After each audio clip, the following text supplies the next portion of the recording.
إخوة المتابعين يسعد مساكم ويعطيكم العافية. هذا الكلام موجه لأهلنا بالعقبة بالطليعة الأولى، وادي موسى، البتراء، وادي رم، مناطق بمعان. ضروري كثير الاستعداد، في معانا لسه تقريبا أقل من 72 ساعة.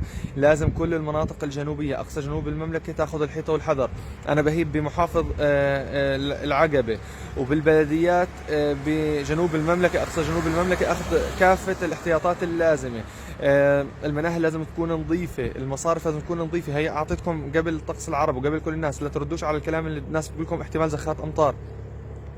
من المتوقع يكون في عاصفة مطرية شديدة أو قوية، خلينا نقول قوية. إذا نزل 15 مل أو 20 مل في العقبة في وقت قصير، هذا الكلام رح يعمل على تشكل سيول حسب خبرتنا بالمنطقة الجنوبية. أنا بتمنى من الجميع يعمل مشاركة للفيديو لأكبر قدر من الناس، خاصة الأهالي في الجنوب. بدناش يصير عنا أضرار بالأرواح ولا بالممتلكات. إن شاء الله الله بيعدي هالمنخفض على خير.